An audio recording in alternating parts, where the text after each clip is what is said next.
Kara nyilla domoro kadiate. Boy, Janno Seekers restaurant. Sign na ko be ni na dimbal. Nimba domoro kala janno. Domoro seneyata adiyata topotoro fanan kendema bije. Luntan during tamala abeka domoro kijani.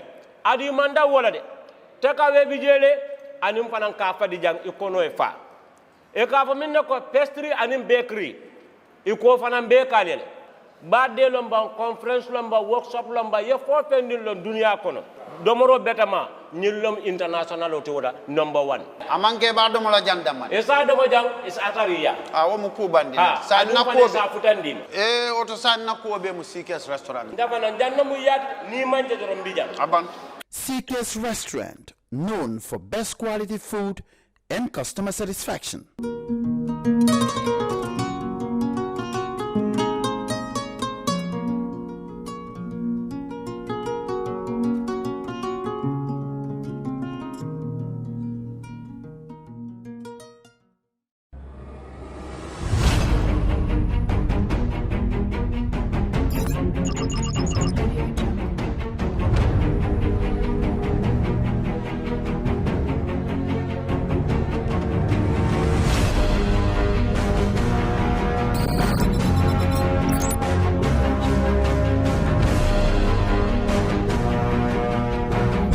In communication, connectivity is everything. We ensure that the links never sleep. Quantities and qualities, all in our data service, providing efficient, reliable voice and data service. We believe if you're not up to speed, then you're going backwards. Communications have to flow as fast as the speed of light. Whatever business you're in, having someone who understands your needs is critical. That is why we just don't offer you technology, we offer you solutions. Enjoy Gamcel's internet broadband anytime, anywhere. Your national operator, Gamcel, Yaibaram. All right. Honey, did you remind him that the last time he sent the money, it was not enough to buy all the provisions? Oh, sorry, I forgot to tell him. Are you guys talking about money transfer to buy provisions? Yes. But Don't you know about Baluwo? Baluwo? What is Baluwo? Baluwo is a service that your son can use to send provisions directly to you guys from the shop. And you don't have to worry about the exchange rate. Tell me how Baluwo works. It's very simple. Just log on to baluwo.com and shop, or download the app on your phone. You can shop on the website. وصلى الله على سيدنا محمد خاتم النبيين وإمام المرسلين سبحان ربك رب العزة عما يصفون وسلام على المرسلين والحمد لله رب العالمين آمين. Ameen. Shukran, Imam. Bishop, you have the floor, please. Thank you, Chairman. Gracious and eternal Father, we continue to thank you for your goodness, your mercy, your grace and your love for all your creation throughout the whole world. We continue to thank you especially for this nation, the Gambia. We thank you for the TRRC and for the work that we are doing here in this commission. As we continue our sitting, Lord, we continue to pray for the witnesses that will be coming forth today, that you will grant each and every one of them to come here and speak the truth, and that you grant the commission the discerning spirit to be able to discern between truth and falsehood. And Lord, we now depend upon you as a nation that you will grant justice to all. This we ask through Christ our Lord. Amen. Amen. Thank you very much, Imam Bishop. Council, are we ready with the witness this morning? If so, please proceed. Good morning, Mr. Chairman, commissioners, and members of the audience. Could you kindly bring in the witness, please? Thank you.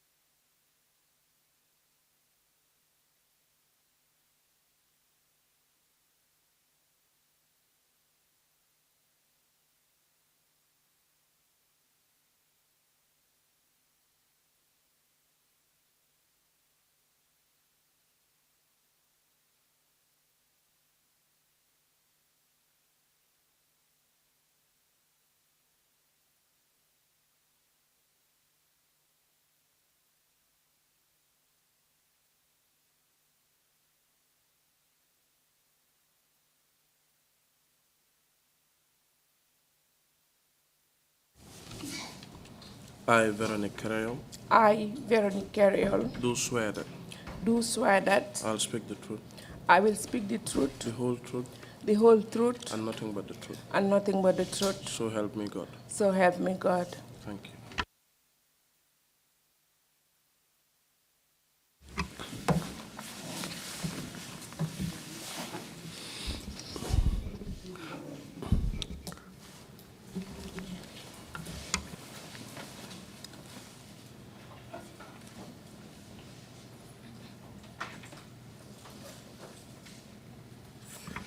Good morning, Veronic. Good morning, Council Fall. Welcome to the TRRC. Thank you. Thank you for your willingness to appear before the Commission. You're being called today to testify mainly about your arrest and detention at the NIA some time ago. I know that you have a lot to talk about, some of which are quite interesting and very important to you, but those are issues that are outside the mandate of the Commission. And I do believe that you have other areas or institutions which you can resort to for the purposes of getting justice with regards to those other issues, especially the land issues affecting yourself and your family.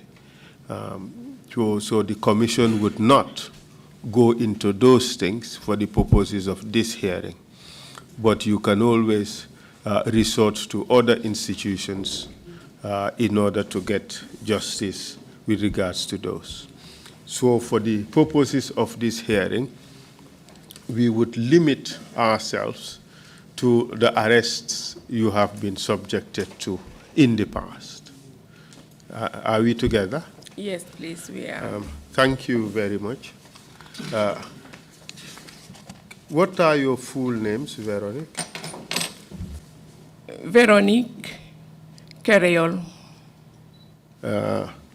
What is your date of birth? April 28, 1963.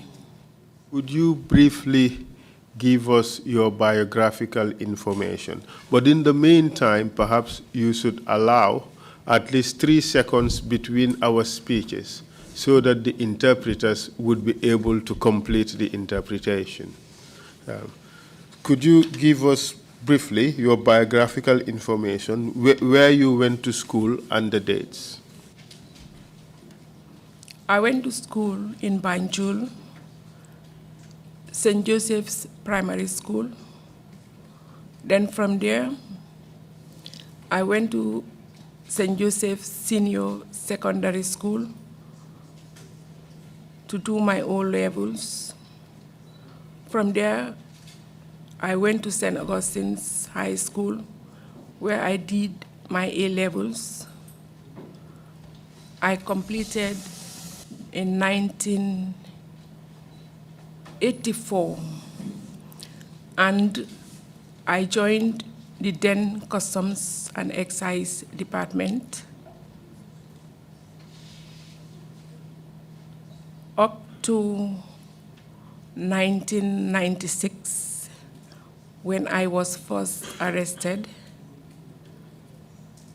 and taken before Justice Patricia Macaulay, either Justice Patricia Macaulay or Robin Cooker, either or, for land issue, which lasted for 48 months. I was exonerated. I was reinstated with full salary, and I continued work up to September 9th or 15th, 2014, when my boss that time wrote on Kibaro newspaper to write against, sorry. We would come to that later, but just give us your progression in the service. In the service. Customs. Yes. Okay. After joining in 1984 with Samba Jom, Ndur Cham, Dawda Lee, a couple of my colleagues who were together with me in sixth form, we all joined together at Customs. And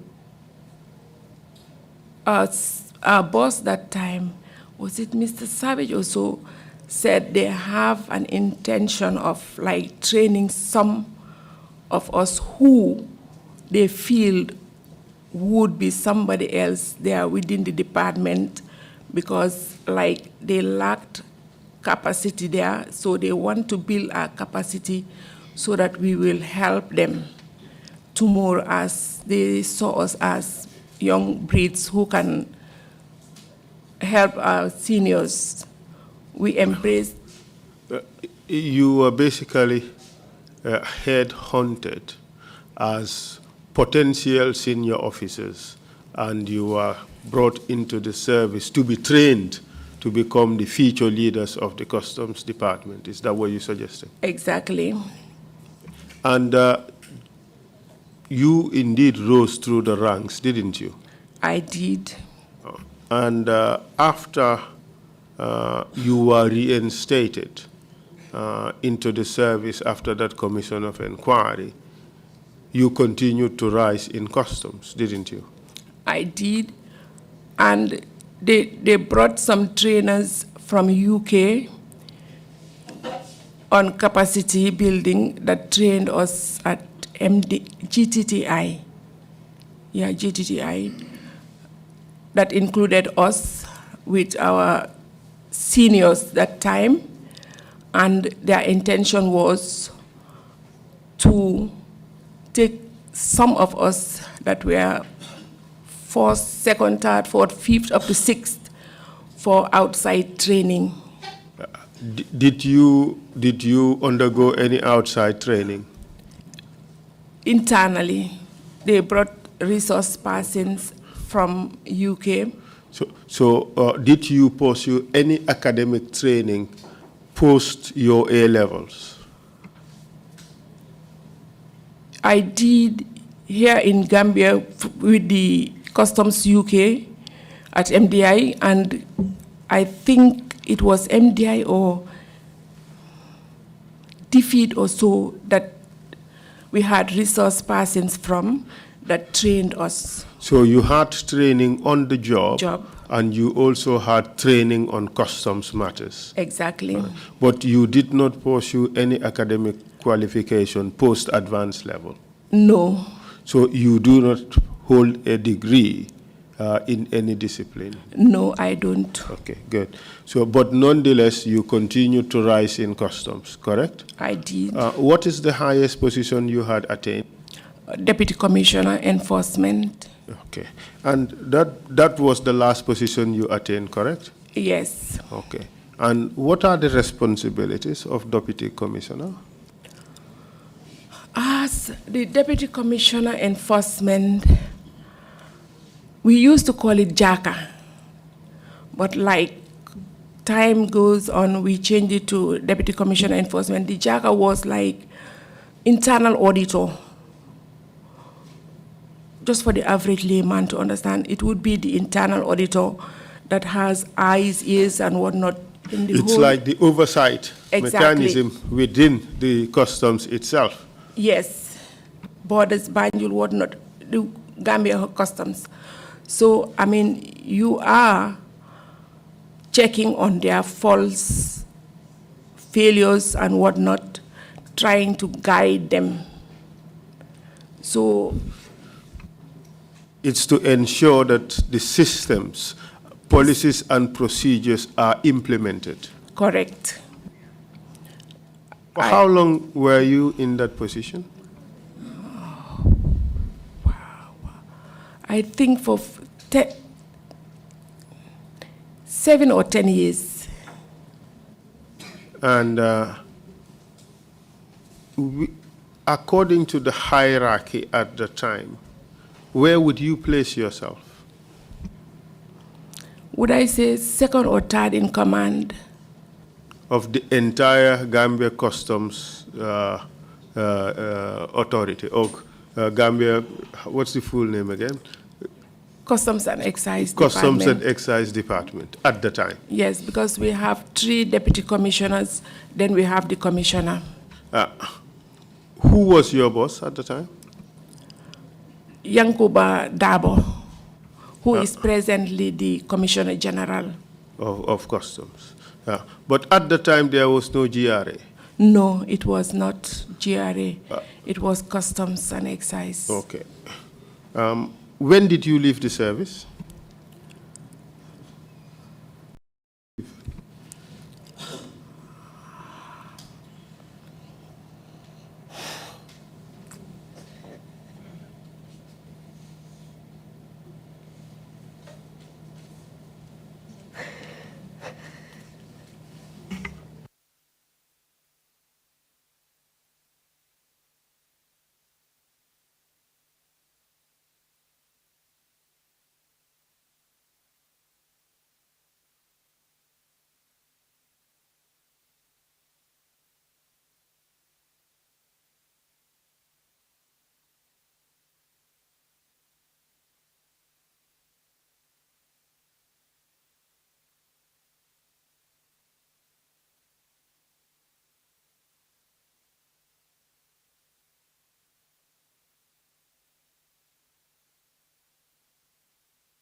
Are you able to go ahead, Vera? I will try. Yes, if you need to stop,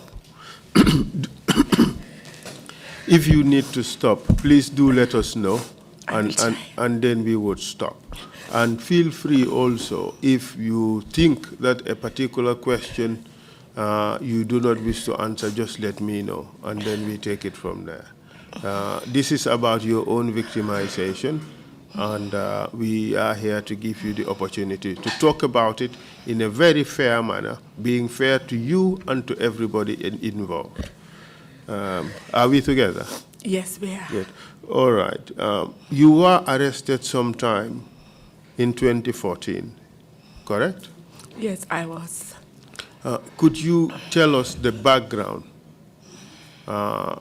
leading to this arrest, as far as you know? My boss, Yankuba Dabo, whom I had earlier mentioned, had instructed me by way of memo that I should write a list of all the unpaids. I saw the memo. Being somebody I am, an elder person within the department, considering that he was taken from underneath and brought up, I told him, sir, sa memo bi dina tal kër bi de. Meaning, if we are to follow that memo, kër bi dina taaga. He took just to take you back a little bit, and pardon me for interjecting now and again. We just need to set the record straight and have a good understanding of everything. You said Yankuba Dabo was taken from underneath. Yes. What do you mean by that? We were senior to him, but with Yahya Jammeh's time, anything can happen. So he was brought up as the commissioner. I think in Njoguba's time it was two titles: Deputy Commissioner General and Head of Customs. It was an abnormal Okay. You do not think that that promotion should have happened. That's your position, correct? If I were to advise the president or authorities that time, I would have identified other people that I feel would have sat in that chair well. At the time, you had A-level certificate, correct? Yes. And do you know whether Mr. Dabo also has an A-level certificate? At the time of his appointment, no, it wasn't. But he had developed himself at was it St. Mary's? I can confirm to you that he had A-level certificate. At the time of the appointment? No, he also had an MBA. Exactly. At that time he was appointed. So, and you would accept that at that time, with an MBA from England, he would have been one of the most qualified people within the service, correct? Well, there was somebody. The issue is not to my own knowledge, not the most, because why I said so, we had Malamin Sanyang Tonji, who had gone to Australia who had gone abroad to a customs university and was senior to him. Actually, Malamin was he Commissioner of Customs or Commissioner General? So if you are to take, I feel we should have retained Malamin and Yankuba understudy him, because customs work, you don't bring somebody underneath and allow him or her to lead without passing through some departments. But would you agree that, like you, you spent your entire career in customs, correct? Exactly. But do you agree that Yankuba also spent his entire career in customs? Correct. And he entered the service from the moment he finished high school. Correct. Up to date, he is still serving, correct? Exactly. So That's he correct. would be one of the most experienced customs officers in the Gambia, correct? Exactly. And That's possible. And with his MBA, he also is one of the most educated customs officers, correct? Exactly, that is correct. And with being one of the most educated and being one of the most experienced, he would definitely be one of the most seasoned customs officers we would have in this country, correct? Exactly, correct. One of the most. And you agree that if Tonji was to be appointed as Director General, perhaps Yankuba should be the person to understudy him. Exactly. With the view to what? To ultimately him being Director General, correct? That's exactly correct, sir. So your complaint, therefore, is that maybe he was made Director General a little too soon. That's the point I am making. But you would also agree that whether it was too soon or too late, he was still qualified for the position. He was indeed qualified. Thank you very much. So, just on that particular issue also, it is the prerogative of the president, isn't it, under the rules, to appoint anybody qualified to that particular position? Exactly. And you agree that Yankuba was qualified? He was. Okay. So now let's move on to what happened subsequently that led to your arrest? There was a paper, Kibaro newspaper, that wrote specifically writing my name, attacking my personality, my identity, and making false allegations against me. I read about it and just said, well, as a public servant, they can say anything. It's to be proven. And undoubtedly, you are not happy with what they wrote. I wasn't, not at all. And how did you come to learn about that article? A friend of mine in UK forwarded it in my inbox. I read it, then I texted him back. I said, I know the author. He said, you know the author? I said, yes, I know the author. But, I mean, I haven't done anything wrong. I don't see any reason why he should come and write to the media about me as a civil servant. If I had done anything wrong, we have GO and FI. Let him or her query me, and I will respond. So I think I went to his office, Mr. Dabo's office. Let's take it a bit step by step. Did you yourself read the article? Yes, I read it. And if you see a copy of that article again, you'd be able to recognize it? I will. Take a look at this document.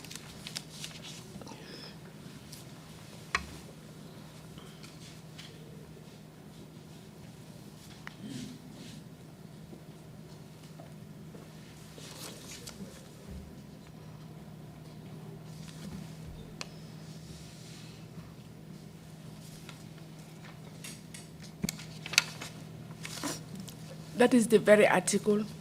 Could you kindly read out the title? Deputy Commissioner, Enforcement at Customs Department exposed.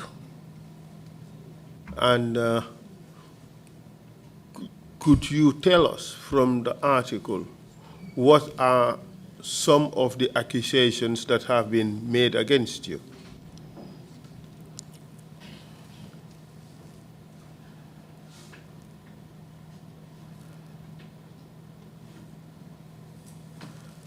Harassing and blackmailing businessmen and their agents.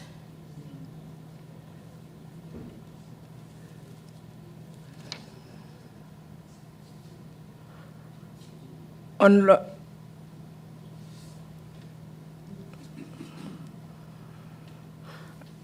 was unloyal to President Jammeh.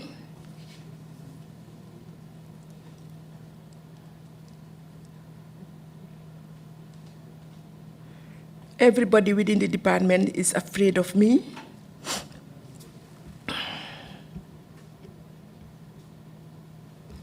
I should not be in the department.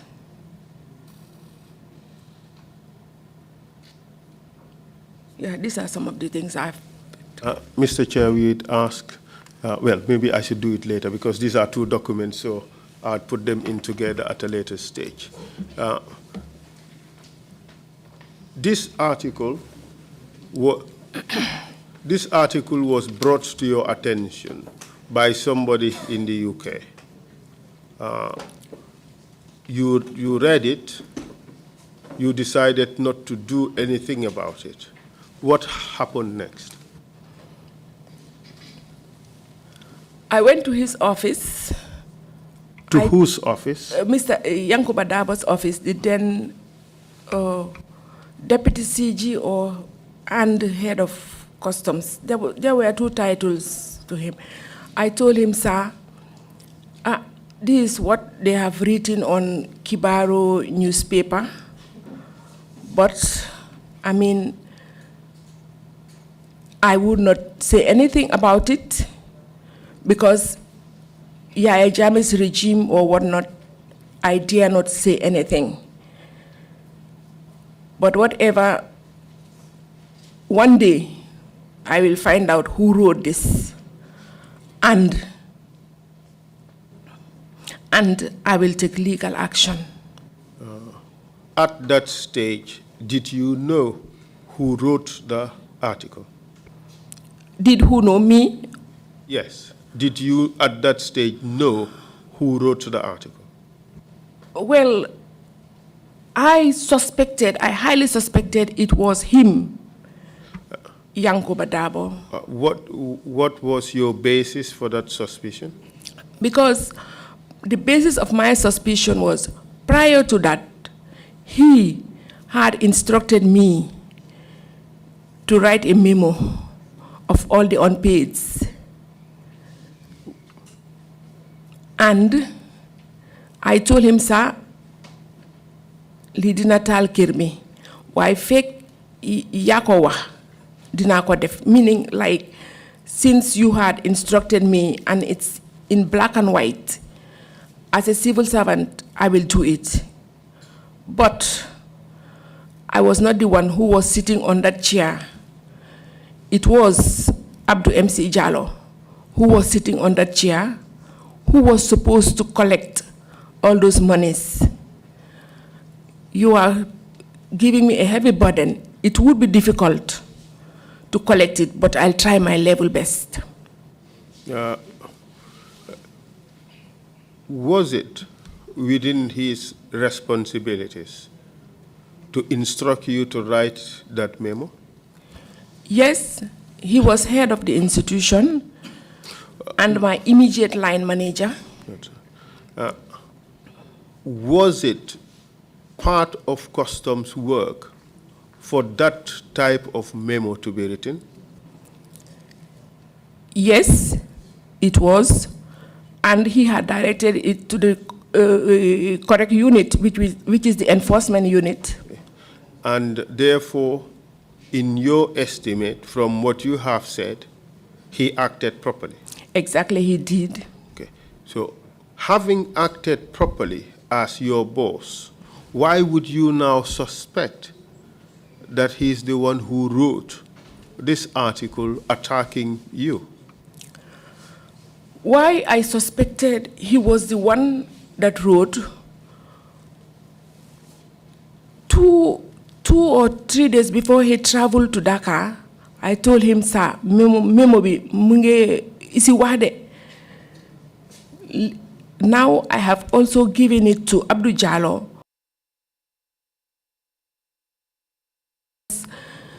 As I said in Wolof, lidu tegu ci suma bopa bi man kena. It's a department, and we should all shoulder it. Some have moved in other departments, but the responsibility is still customs responsibility. So Abdou has signed, let us collectively collect these monies. What I am struggling to understand is why would he instruct you to write a memo? But anyway, let me take it a step backwards. Did you write as instructed? I did. And the moment, who signed the memo? Abdou Jallo, because by then he was acting as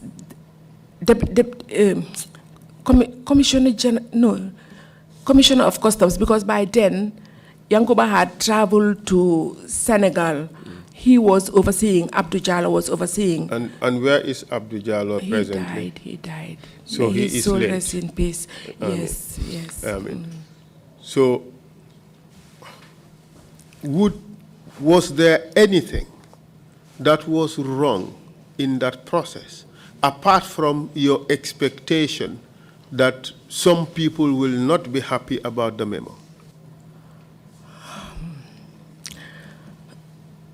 When I saw the memo, and I know the office or department had not been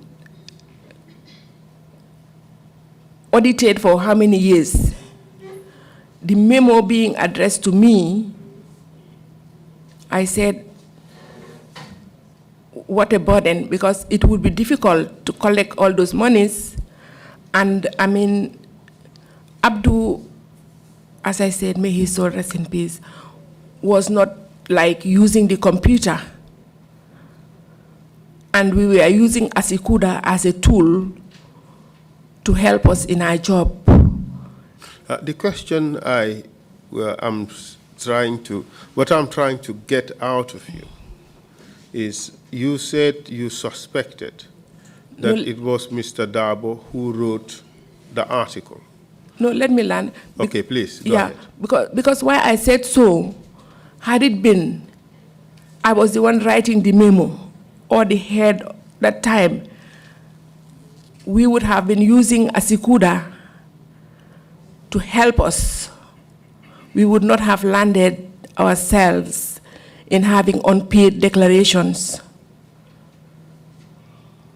Because when you say unpaid declaration, those goods have arrived. They were taken by the owner. So where was customs? Where was the Deputy Commissioner Enforcement? If he was checking the computer or doing his work, it would not have led to that. That's why I said, I mean, although they were working, but like sleeping, I would say. So that memo that Yankuba wrote, it will boomerang back on him. But we have to do it. Okay. But knowing, was Yankuba aware that that memo would boomerang on him? New broom, if I could say, new broom sweeps well. So I told him, no problem, sir, because why would I not do it? So the boomerang would have been on him, Yankuba, as the head of customs. Exactly. Okay. So why would he then now write something to attack you? Because the failure of him that time, you have 3 deputy commissioners. Why would you sit with one and not sit with 3 of them together? So that at least you will hear what each and every one of them are saying to advise you. We were your lieutenants. But you did not.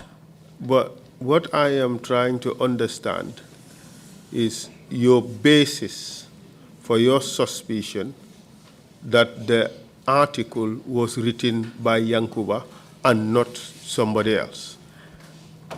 Counsel, as a department, when I talk to you, the way we talk or do you write, if I go to Basse or whatnot, I see a writing or whatnot, I may say, Li Esala, or Li Fatula, or Li Mademba. We all know each other. Okay, so your complaint is based on a suspicion that it was written by Yankuba, correct? And, exactly. And that is on the basis of the way you think he talks. And writes. And writes. At what stage did you realize that? Oh, when I was incarcerated at the NIA, at night, around 2 or 1, somebody woke me and said, Kaima Mela Lena, Diu Sangam, and called his name. Lumbina si kibaro, ak lumbina si ñun suñ evidence be. Yep bena la cut and paste. Okay, so so that is your basis for the 2. For arriving at the conclusion that it was done by Mr. Dabo. Exactly. But did you have the privilege of holding the two documents to make the comparison yourself? Yes, as I told you, somebody at the NIA gave it to me and showed it to me and told me buko waken. And you had the two documents and you compared them? Yes. And they were word for word or similar? The T, the I, exactly cut and paste. But how is that possible? Are you suggesting, therefore, that when Mr. Darbo wrote his statement at the NIA, he had the draft Hibaro paper and copied from it? No, it was the same individual that wrote on Kibaro that when they arrested me on the first day, when I slept at NIA the first night, the following night, when they took me to Liz, I told him, Liz, bul sonal sa bopa, oyal yanko ba nga laaj ko, lan la def, be muma isi si yen, ngeen xamne man Yaya Jammeh suma tiye na ma rendi. They called him, he wrote cut and paste. But what I am trying to drive at is the statement that is attributed to Yankuba and the Hibaro article is basically verbatim, it's the same, correct? Exactly. But don't you think that Mr. Darbo would be stupid to do that? Because it would be really exposing him if he were to write a statement that is identical with the Kibaro article. He would be giving away himself. And that's what he did, sir, counsel. Okay. So your promise to him when you went to his office was that you would take this person to court. Exactly. When you discover who this person was. Okay. So subsequent to that, when were you arrested? I was arrested when we went to Kanilai. Was it on a we went to Kanilai on a Friday. You do what? Farm. On whose Actually, farm? On whose farm? Yeah, Jammeh's farm. Do you own a farm? I cannot farm. And what did you go to do in Kanilai? Follow the crowd, because my presence there, I cannot go or do whatever. But why did you have to go there? Because that was my first time of going, and I was head of Deputy Commissioner Enforcement. It falls within my purview, so I said, It fell within your purview to go to Kanilai and farm? No, Deputy Commissioner, I was coordinating. Coordinating what? Collection of customs duties? No.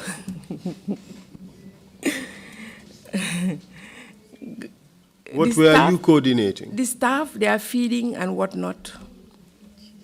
Does government feed customs officers? Yes, we were feeding ourselves. We were feeding ourselves when Where? From our own votes. Where? Government vote, customs department. Feeding yourselves where? When we go to Kanilai, we take along. Why, what business does customs have to do with being in Kanilai? Council, that one, what would I say? We were forced, I was forced to. Tell like it any as other it is. person, because they've been going for the past, would I say 7 or 8 years, I was not going. Then, you know, within our family. Where were they going for the past 7, 8 years, as you suggest? To Kanilai, but I wasn't going. To do what in Kanilai? Farm.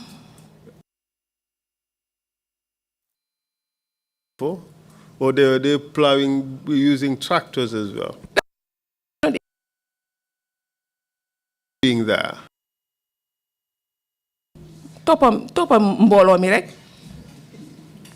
You said you were forced. We want to understand the environment, how that happened. Why I said I was forced, because when I was at ports or those other postings, I never went. But when I was transferred to enforcement, I said, wow, biduma muna richa. Because... Why is that? Yeah, because those other postings and whatnot, you have liberty not to go or whatnot. But coordinating it and not going, he will say, was it part of your official responsibilities to be corralling farmers for the president? They will send you, forcibly. They will send you a memo. So when I came... Have you ever received such a memo? Yes. When I came, I told, it was Ansumana Tarawale, I told him, sir, this memo, I will not write it as before. I will ask whoever wants. Let them... So you wrote the memo? Yes. And what did you say in the memo? To get people that volunteered voluntarily. And if we don't get the limit of people that we wanted, then I'll take other people's name and tell them to come in and join. Because some if you don't write their names, they say, hey, you've been lost matur, put them Kanilai. Some we are willing. So you were not forced? Well, I was forced, but as the head of the unit, I have to go. Although I never liked it. Did you go voluntarily or did you feel compelled to go? Yes, exactly. I was compelled because it's the job. Tell me whether I am wrong. Wasn't it the case that everybody, all of you, wanted to show super loyalty to Yaya Jammeh and you was all eager to go? Tell me if I am wrong.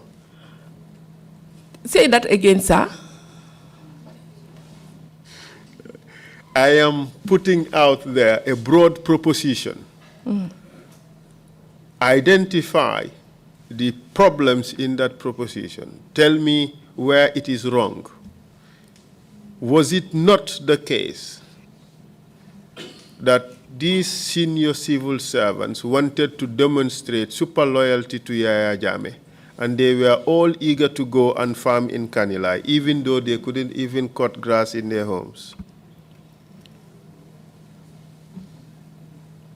Not all civil servants, sir. Not all. And how many would you estimate? The top echelon, they wanted to go? Yeah, most of them wanted to go. And some, even if you don't write their names, they'll come and tell you, Abinuros Matur. So those ones are the ones I will write their names first to get the number of people that they wanted, because they'll ask us in the memo 400, 300. So if we don't get that amount, we'll try and ask some people, this time we will write your name, next time we'll write somebody else's name. But there are some, every Kanilai going, they must go. Okay. And some were forced? I was. You are one of those top officers who were forced, Exactly. But there were top officers who were willing. Exactly. Okay. So you went to Kanilai, and what happened after that? Before going to Kanilai, I went to my friend's house. I told her, I am supposed to go to Kanilai. I may be arrested there, I may not be. Why did you think you'd be arrested? Because of this memo. What was the situation at the time with regards to memos of this nature? Or no, not the memo, I mean the yes, articles of this nature. Exactly. To get the attention of Yaya Jammeh, I mean, Kibaro knew that Yaya will come after me, especially when they wrote here Langtombong Tamba's name together with loyalty. And the article suggested that your loyalty was to Langtombong Tamba. No, the article said I was not loyal to the state. Yes, but who were you loyal to? If not the government of the Gambia. Did it not say that you were loyal to Langtombong Tamba instead of Yaya Jammeh? That's what I'm trying to read, whether it was specifically Yes, it was. Yeah, the second Paragraph. Exercising personal loyalty to jailed former army chief Langton Montamba. So you believe that that statement would evoke Yaya Jammeh's anger? Exactly, because by that time, Lang was in jail, and anything to attract Yaya Jammeh that time, write about anybody who he had left in jail. So you became apprehensive that you may be arrested? Yes. So what happened after, when you went to Kanilai, did the people farm, the customs officers? We did not. We hired a room, sat with our air conditioner. You hired a room. What do you mean by that? I rent Sindola. Sindola you have to pay. So you had to pay. Who owned Sindola at the time? I think it's him. Him who? President Jammeh. So he forced you to come to his farm, and you had to pay to stay in his hotel, and then you farm for him for free. Is that what you're telling us? And that's what I did. And how many officers did you go with from customs?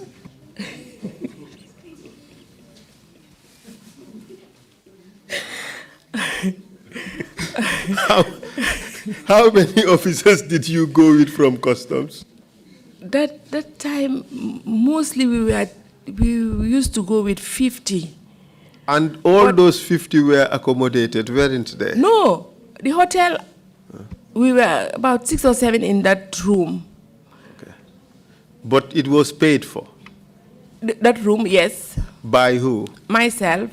From your own pocket or from customs money? I needed a shield when they are arresting me for somebody to identify that these people came to arrest her, you know. Or you were expecting that you'd... Yeah. But was accommodation provided for free to those who came to farm for Yaya Jammeh?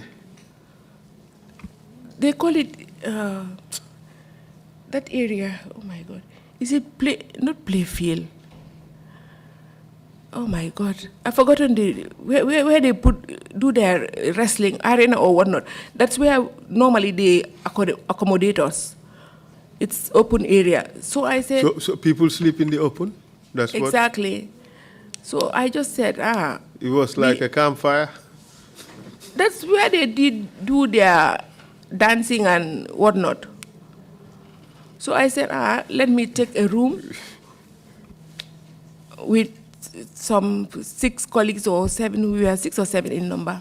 And for all officers who wanted to have better accommodation, sleep in a hotel, in the hotel, instead of the open air or the tents, they'd have to pay for their hotel room.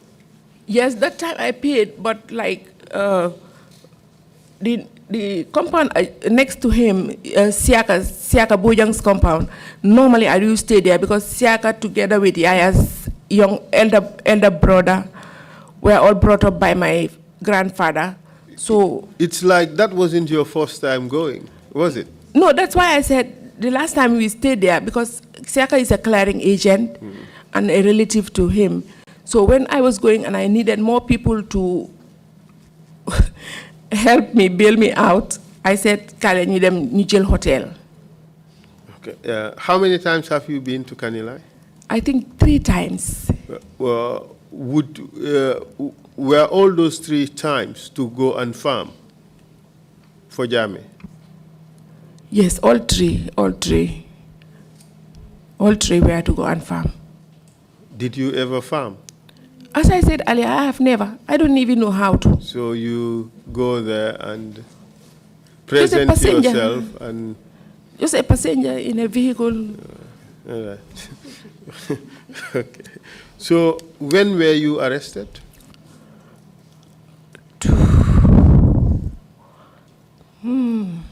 Was it on the 1st? Oh, sorry. Let me move back. Thank you.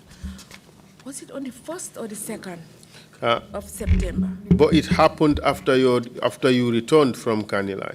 Exactly. Correct? Actually, I thought I was going to be arrested in Kanilai, but they did not. So when we came home, I packed my bag, took shower, was eating, then they came. Who came? The NIA. Do you recall who? Something Dabo. He called me with a QCell number and said, Vero, Yangsi Keriwe. I said, Yola can hame uma number B. He said, watch asil, denye jilsi. I said, oh, you have finally come. Wait, let me eat. I'll come down. Then he said, no, come now. I said, Hana duma leka. So I just left the food there, came down, because I tried to see whether there's a vehicle, but I couldn't. So I came downstairs and went to the gates. I saw a wine-colored tinted vehicle. He said, "Nyuwan them." I told him, I have to get my bag because I've packed my bag already. As a lady, I need some things that I should go with. He said, "Dede danga daw." I told him, why would I run? Why would I run? He refused. So I just locked the gate and followed him. Without your go bag? I didn't go back till 28 or 29. No, without your go bag. Yeah, the bag, he left. They refused me the bag. How did you feel when he refused you to take the bag? I mean, it was inhumane of him because, I mean, as a lady, you need some things you should go with, and knowing that I will stay there long. How did you know you were going to stay there long? Hey, Esa, fi Banjula. Tell us about it.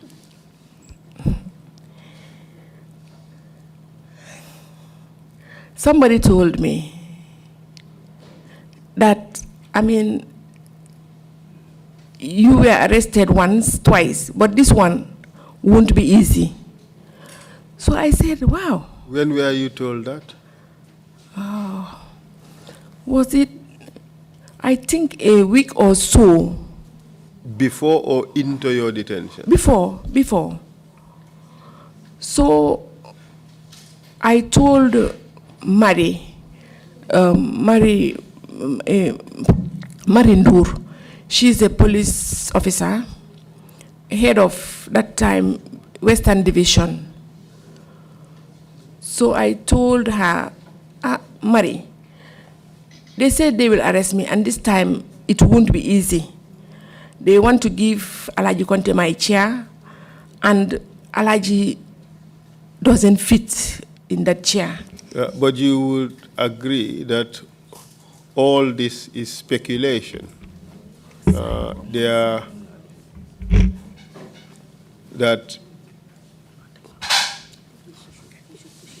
Maybe, excuse me, sir, could you possibly push it forward so that she would be comfortable? Yeah, I think she want to lay it on the table. That's why I made it. No, just push it a little. Okay, all right, okay. Thank you. Good. Your suggestion that your seat was going to be, the plan was to give it to Alaji Conte, that was just speculation, wasn't it? Exactly, that was. It was speculation. Good. So, and then when they subsequently arrested you, you had it in your mind that you are going to be detained for long. That's what you had. Yes, I had it in my mind that, like, I would not be detained at the NIA, but at the police. So I told Marie, man, luma ginal, fake dañ ma detain, buñ ma baye NIA, dañ ma baye police fee, at least my family nañ mëna ñëw dima isil lekk ak luma soxla yang fi. But this was just at the time you were expecting that you would be arrested, correct? It was imminent. It was imminent. Okay. But the article that was written, was there any allegation of criminal conduct on your part? Nothing whatsoever. But nonetheless, you thought at the time that you would still be arrested? Because Yaya was erratic. And I mean... Could you say again? I said Yaya was erratic. And I mean, the family... What do you mean by that? Could you break it down for us? Yaya was erratic. Break it down for us. Council, like the family that my mother comes from, my grandfather brought them up. Brought who up? Them. When I say them, I mean the Jolas.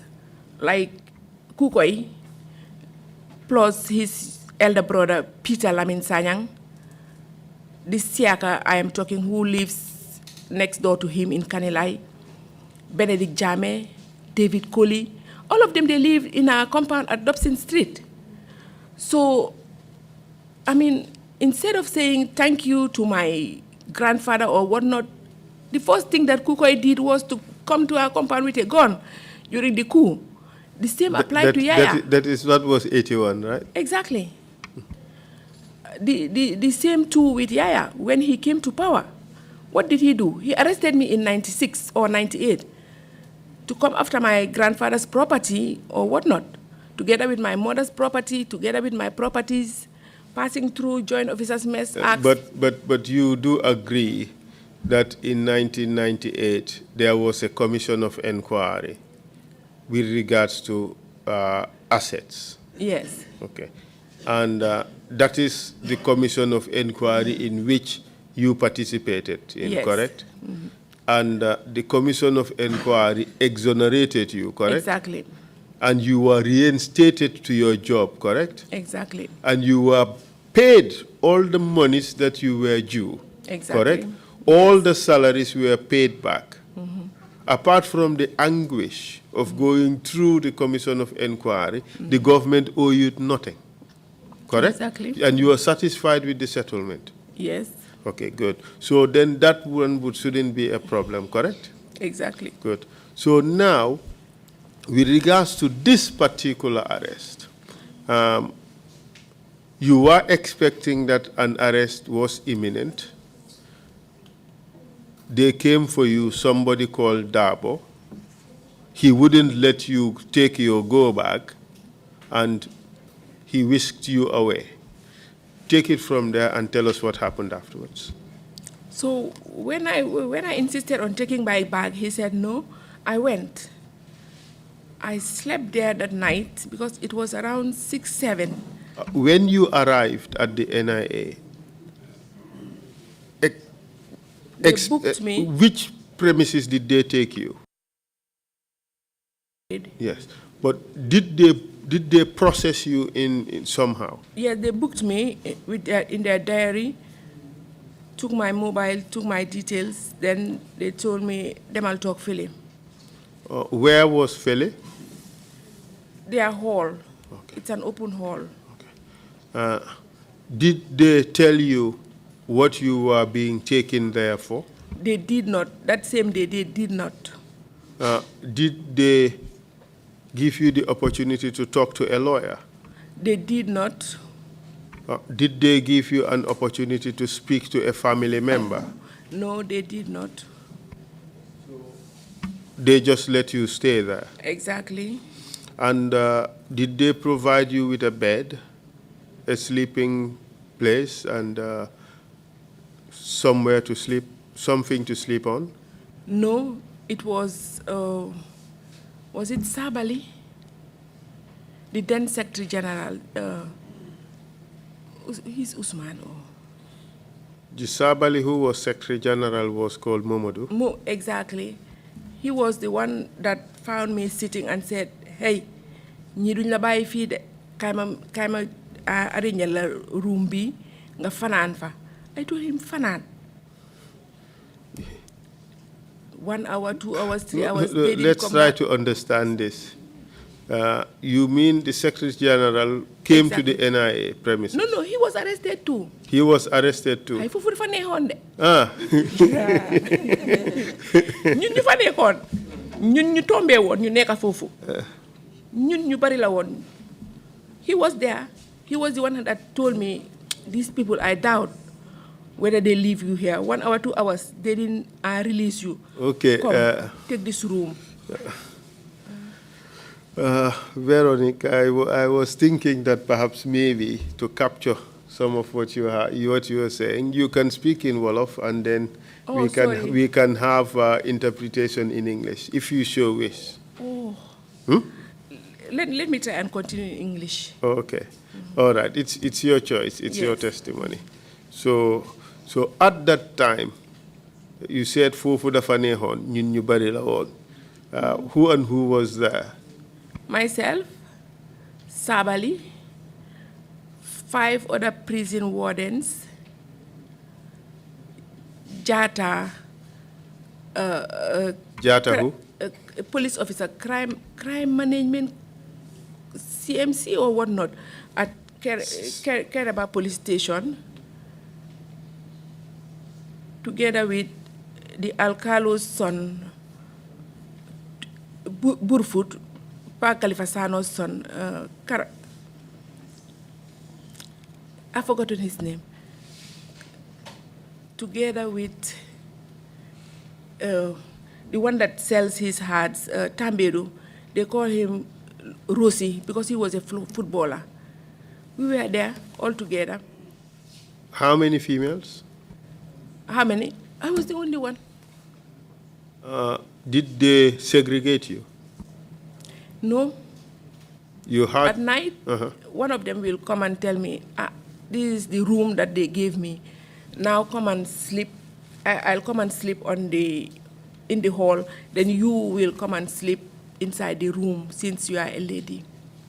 And it was your fellow detainees who were according you that courtesy? Exactly. Good. And when Mamadou Sabali told you that ñii duñ la bàyyi léegi de, kaay fii, how did you feel at the time receiving such help? I thanked him for the generosity, but not going to sleep at home too was something mixed feeling though. So what happened subsequently? I slept. And the following day? I think I had a knock on the door, then I opened. Then somebody tapped me and said, can them invest? Let's go to invest, meaning their investigation. I said, no problem, let's go. So when we went to investigation unit, I found Liz, who was the then deputy director. He died. Deputy director of where? NIA. Liz, together with the one that escorted me, Keba Seka. Do you know Liz's full name? Liz, I think he's Edward Louis or Louis Edward, but I think Louis is the middle name. What was his last name? Gomez. He was the deputy director. Louis Gomez? Yes, Louis. But we call him Liz, but he's Louis. So we went. When Keba handed me over to him, I told him, hi, Liz Yola. God, no problem, let's go. We went, then they started questioning me based on this. And you gave a statement? Yes, I gave a statement to them. During the interview, during the interrogation, did they do anything to you? They did not, just that I think they were recording me, because when they were talking, they brought out a metal, grayish metal something. I asked him, Dangma tape, but he didn't say anything. I told him, Bulma tape. Don't tape me, don't record me. Write down my statement, but don't record me. But, he continued. Apart from recording you, did they do anything which you felt was offensive? Like, when I went back to the room where they locked me,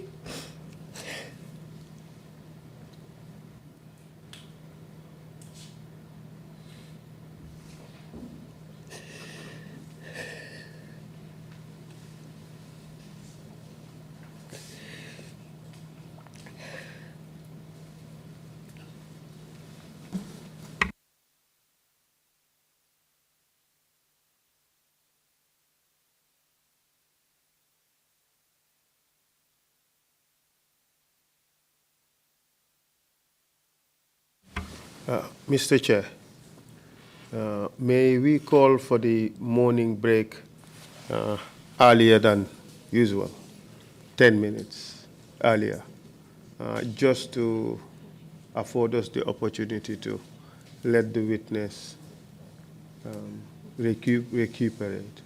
Yeah, that's all right. We can take the break now and come back at 12 noon. Thank you very much. Meeting is adjourned. Thank you.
ñoo ñëw ak yéen rek skincare plus nara jàkkaarloo ak yéen waxtaan ak yéen tuuti rek si suñu tube suñu baax emuñ rek ci ay diw waaye comme ni ngeen ko xamee rek dañoo yëngu ci ay tube te yënguwuñ nag si just any tube suñ tube bu nekk 5-star Jasna la 5-star Jasna mooy Jasna bi gën a pire moom la ñoo tube palmaan bi gën a fort moom la ñoo liggéeyee buñ demee Bamako ñun duñ dem ci marché bi rek buub indi déedéet dañ leen a jox suñu specs ne lañ nii lañ ko buggee nay lañ ko buggee fóot bi nangami fóot lañ bugga pour mu mun a set waaw cuubi skincare déedéet doo ko sol mu di la taxa all over the place ci gàttal ñun rek si cuub dara du doy day des not only dañoo cuub but bu la neexee ñu cuubal la ba pare nag ñawal la ñaw fi mu gën a setee nag rek la ñoo fulee ñetti ñawkat lañ am nañ ñawkati simple nga xam ne xoppati rek mbaa def sa taille basse def sa dagit def sa roba amul benn dawme am nañ koo xam ne moo ñoo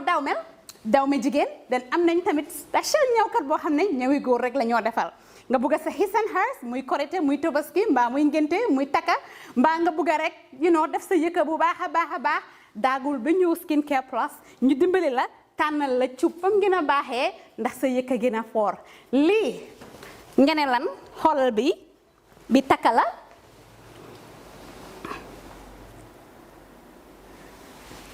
skincare fii la fu léegi yéen tey we're not all about skin we are skin care and the plus does come in so many different ways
Cubantu wuñ de dañ cub bam saf saf.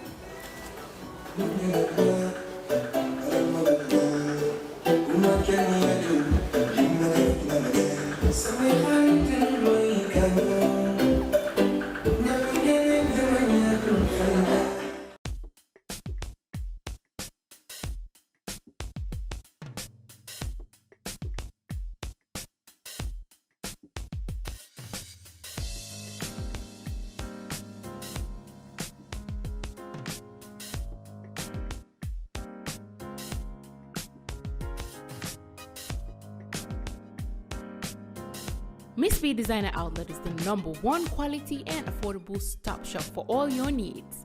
Get your evening dresses, suit and ties, office wears for both ladies and gentlemen, beach wears, sport wears, pure leather shoes for men, quality belts, bags, heels for our beautiful ladies, original perfumes, accessories, and a lot more.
Find us at Kololini Road opposite Gaddafi Mosque at the Aqua Preacher Station, or call us on 295-3411 or 764-2486.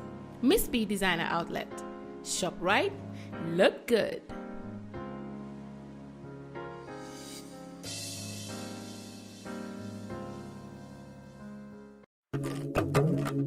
Do you live abroad and want to build your dream home in the Gambia without risking your funds and family ties? Do you want a household name that is trustworthy and efficient? A name that will continue to give you updates on the project from the beginning to the very end with videos and pictures? If your answer is yes, then worry no more. Boss Construction and Asset Management is here for you. If you live outside the Gambia and want to build your dream home, then this is ideal for you. Just reach out to Boss Construction and let's start building the dream home into a reality. With Boss Construction, the difference is clear. We give you value for money. Some of our services includes the following: construction management, building equipment rentals, rent management, purchase and leasing, asset management, and many more. For more information, please contact 282-4945. Better still, send us an email, bossgambia@gmail.com, or you can also visit our website on www.bossgambia.com. Boss Construction, a name you can trust. Boss Construction and Asset Management, keeping families together.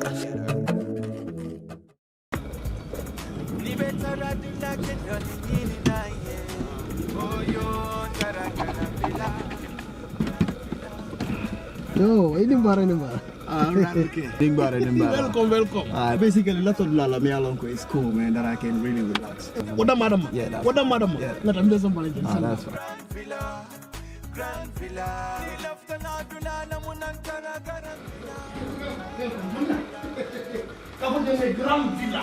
That's fine. Slowly.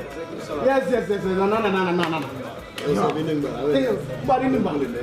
Yeah, actually, a lot of people are basically me alone because they relax. So it's okay to get out. I can have this kind of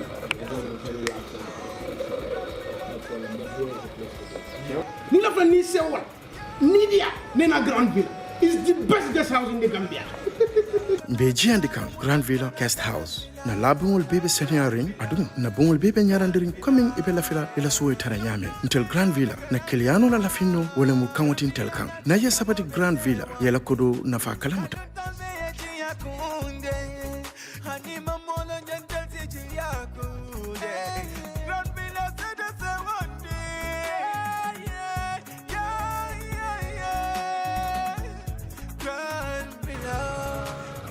Oh man, this is like a paradise. I know. I so much love this place. Thank you. Trust me, I love this place. You can move someone and you're watching what?